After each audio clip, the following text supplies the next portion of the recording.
when the money get tight, nobody cares about whether white lives or black lives matters anymore. Nobody cares about how you feel about transgender issues. Nobody cares about the current rapper that get killed. Nobody cares about nothing except for getting that bag back right, which is why we identify ourselves as the bag chasers. Because it's not just about making money, it's about being the best version of yourself, understanding that the money comes with it. Okay, that's why you need to tap into the Patreon. Link is in the description as well as pinned to the top of the chat. If you need to kick it with me personally, email me at antondaniels413@gmail.com. You can't even have sex right when you cold. She don't get as wet when she's cold because there is no heat.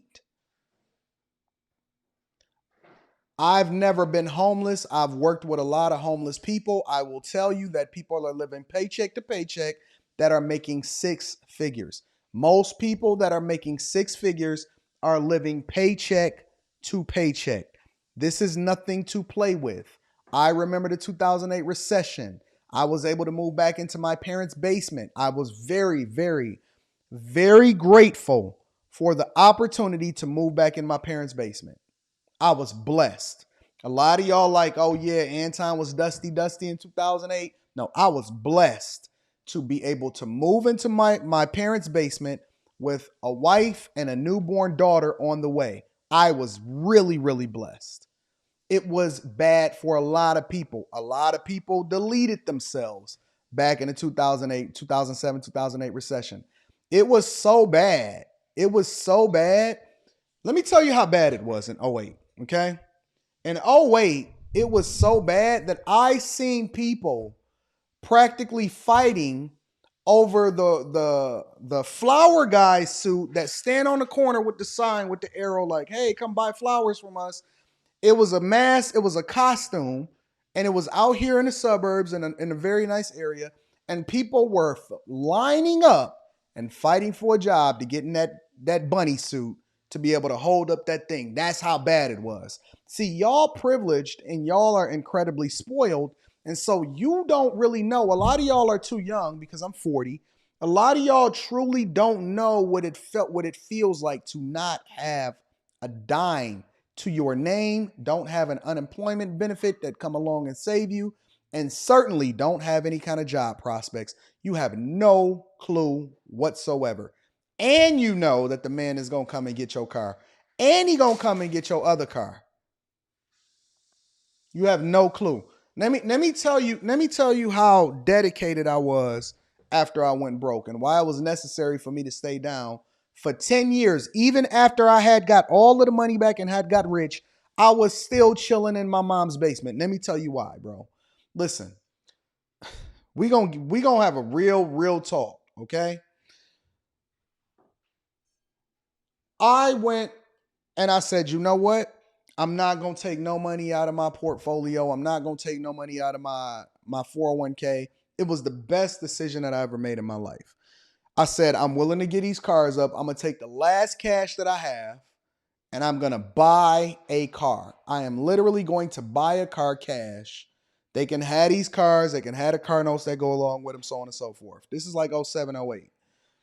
I went to the auction. I bought a red Cadillac STS. A lot of y'all don't know nothing about that. Here in Detroit, we about Cadillacs. It was a nice. Listen, I drove that car. I was so down for the cause, and I have the lasting effects. It's almost like PTSD. I have the lasting effects of the recession in my mind from 08 so much that back then I drove that car to almost 300,000 miles. I did sales in that car. I had got rich in that car. I had wound up getting money. That car was so worn out by the time I got done with it. And I refused to buy a new car. My brother made me buy a new car. That car was so worn out. The window didn't work on the passenger side. The door didn't work on the driver's side. I had to get in through the passenger side, through the door, in order to get into the car. And it literally was dying. It died by the time I pulled up to the house, and I still sold it on Craigslist. I know y'all know nothing about Craigslist. Y'all on Facebook Marketplace and all of that. I was like, yo, I don't care what happened. I am going to sit down and make sure that I get everything. I was buying real estate. I was buying properties. I was putting everything I had into buying the stocks and the things and studying. I spent all of my extra time on my businesses and in a library. I was working. I mean, I had 2 jobs. I was making over 200,000 a year just on my full-time jobs, and I had my businesses, and I was funding my 401k double matching at the University of Michigan, killing that. I was killing it in every way possible, and I was riding a car. When y'all say stuff like, "Yeah, rich people they dress down," that was me. I was dressed up. I would park 3 blocks away. I would walk over to the office like I lived in Ann Arbor. I would walk over to the office. That way, ain't nobody have to see me getting in my car on the passenger side through the door. And I was getting them bags. I was busting down bags and checks. I know what it was like to have nothing, to lose everything. And that's why, see, you can't look at me and say, well, Anton, you don't know what it's like to do this. You don't know what. No, I've been through both sides. I know what it's like to be poor and to be rich and to be poor again and then get richer. I know all of it. I know all of it. I know what it's like to take a 100% commission sales job because it ain't nothing out there. And you go out there and you hustle and you work and you eat what you kill. Ain't no safety net. Ain't no unemployment. Ain't none of that. You go in, you get hazed.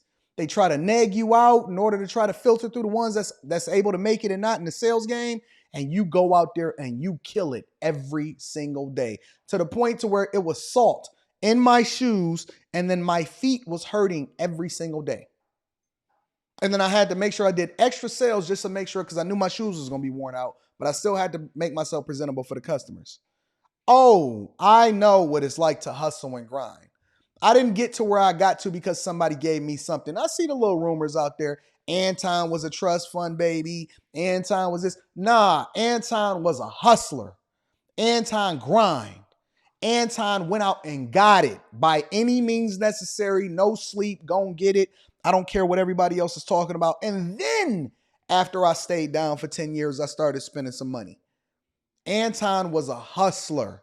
So much so that when I bought my first Rolex watch, and it's on YouTube, it's on YouTube when I bought my first Rolex watch, I didn't even want to buy the watches. I'm like, yo, have I been down long enough? Did I get it long enough? Did I hustle long enough? Did I make it long enough? And the people around me was like, yo, you got everything. Go and get it and reward yourself. You have been faithful. You have hit every single milestone that you said you wanted to hit. You have crossed the threshold of what you said you felt like was rich. Go and get your first watch. And then I spent like $10,000 on my first Submariner. And I was happy about that. It was a milestone moment. Every watch that I have is a milestone moment. It's not a stunt. Every watch that I have, all my Rolexes, every watch was a milestone moment. You don't know nothing about that. You don't know nothing about building a building from scratch with your own money. You don't know nothing about building a business from scratch with your own money, putting $114,000 of cash, hard-earned cash of your own money into building a business so that you can not only fortify making sure that the community was taken care of, but fulfill your father's dreams because he always wanted one. It's funny because I'm telling y'all stories I've never told before. When I built my first restaurant, I didn't build it for me. I built it for my father because it was a part of my thanks for him letting me stay in his basement, giving everything that I needed in order to be successful when I was coming up, and then helping to fund him into my mom's retirement. That's why I built it. And I was uninspired to finish it once he died because he died in the middle of me building it. That's why I started getting into why I built that, because it was his dream. It wasn't my dream. You don't know nothing about sacrifice. You don't know nothing about putting your own money up. You don't know nothing about nothing except for complaining and whining and running in the Victim Olympics. I'm sorry that this turned into a rant. You know how I do it. I can't help what I'm going to say. I don't know what I'm going to say on a regular basis. You don't know nothing about this life. You don't know nothing about nothing except for... Hold on. Give me a second. You don't know nothing about this life, bro. You don't know nothing about staying down and taking care of your kids even when things get rough. You make it work because you know it's in the best interest of your kids. You too busy whining about women and talking about how she preventing you from seeing your kid. You don't know nothing about making sacrifices. You don't know nothing about going back into the mud and getting 2 jobs and then going to school full time at the same time. And then while you on one job on lunch, you doing your homework in order to become a software engineer and going to community college, all while you got people in your ear talking about what you ain't and what you can't do and how you ain't going to be successful and you nothing. You don't know nothing about that. You don't know nothing about getting money and then losing it and people laughing at you. All you know is complaining and whining about what the government ain't going to give you. All you know is whining about what Biden ain't gonna do for you. All you know is complaining about your baby mama. All you know is being weak. That's all you know is weakness. You are feminine. You are a sucker. You don't know what it takes in order to carry a community on your back. You ain't never did no volunteer work every single Saturday morning for 2 years straight just because you truly wanted to pour into people. You don't know nothing about funding the initiatives of 14 young guys from ages 14 to 24 to make sure that they taking care of and giving them jobs. You don't know nothing about pouring into other people. You don't know nothing about really going through what a recession takes. Or you always been coddled and taken care of your whole life. And that's why you ain't the man that you supposed to be. That's why your chick don't respect you. That's because they know they can't depend on you. And you need a woman's resources in order for you to survive. It ain't the other way around. You interdependent on her. You don't know nothing about going through the mud. You don't know nothing about actually building and taking care of your parents because your parents been taking care of you your whole life. I built it for my mom, my mother-in-law. Everybody that's ever touched or participated in my life will never need or want for anything. You don't know nothing about, listen, I built my own restaurants. I built my own web development companies. I built my own businesses from scratch with no funding and nobody helping me. Just me putting it together myself. It's a difference between us. You're not built like me at all. You don't know what it feels like to go through it. That's why you ain't the man that you're supposed to be. Listen, I got a scar under my arm. Is it this one or is it this one? I don't know if it's this one. I got a scar under my arm. When I was building my restaurant, I fell off the roof. Way up, 20-foot roof. Fell off the roof. My dad was over there like, oh my God, what's going on? Fell off the roof because I was building it myself. We was putting up the cold air intake. I got up, went to the hospital, got stitched up, and got back on the roof the same day. I'm a monster when it comes to what it is that I'm supposed to do. I'm a monster when it comes to sales. I'm a monster when it comes to getting that bag. I'm a monster when it comes to working. That's why I don't care. I don't care about nothing. I don't care about what people think. I am on a path to greatness, and you are going to step on this path with me. One way or another, you're going to hear me and you're going to move in a direction that you're supposed to go into. And we're not going to make no excuses. I'm going to play this video and we're going to talk about the recession. But what you ain't going to do is you ain't going to sit here and make excuses for why you can't make it when you go through this recession, because I'm already warning you that it's coming in 2023. If you're not proactive, not only to be able to survive through it, but also to be able to take advantage of it and get really rich as a result, then you are doing me a disservice, because now you are a representation of me. Because I don't want you sitting there talking about, yo, I watch Anton from AntonDaniels.com, or I'm a bag chaser. And then you over here looking dusty because you're not a reflection of what bag chasers are supposed to be. Right? You know what? Dog. Let me tell you something. Let me really give it to you, right? Because I'm going to tell you something that you ain't never heard before. Do you know what it's like to stand in a line for food at a soup kitchen, or to get cans and meals in order to make sure that you got enough food to last through the week? You don't know nothing about this life. Trust fund, baby. Trust fund, baby. Boy, you have no clue at all. You don't know what it's like to work sales in the morning and then work Home Depot overnight and making sure that you stock all of that wood on them shelves. And then you making sure that you go into classes because they didn't have online classes as much as you needed them to in the afternoon. You don't know nothing about that, bro.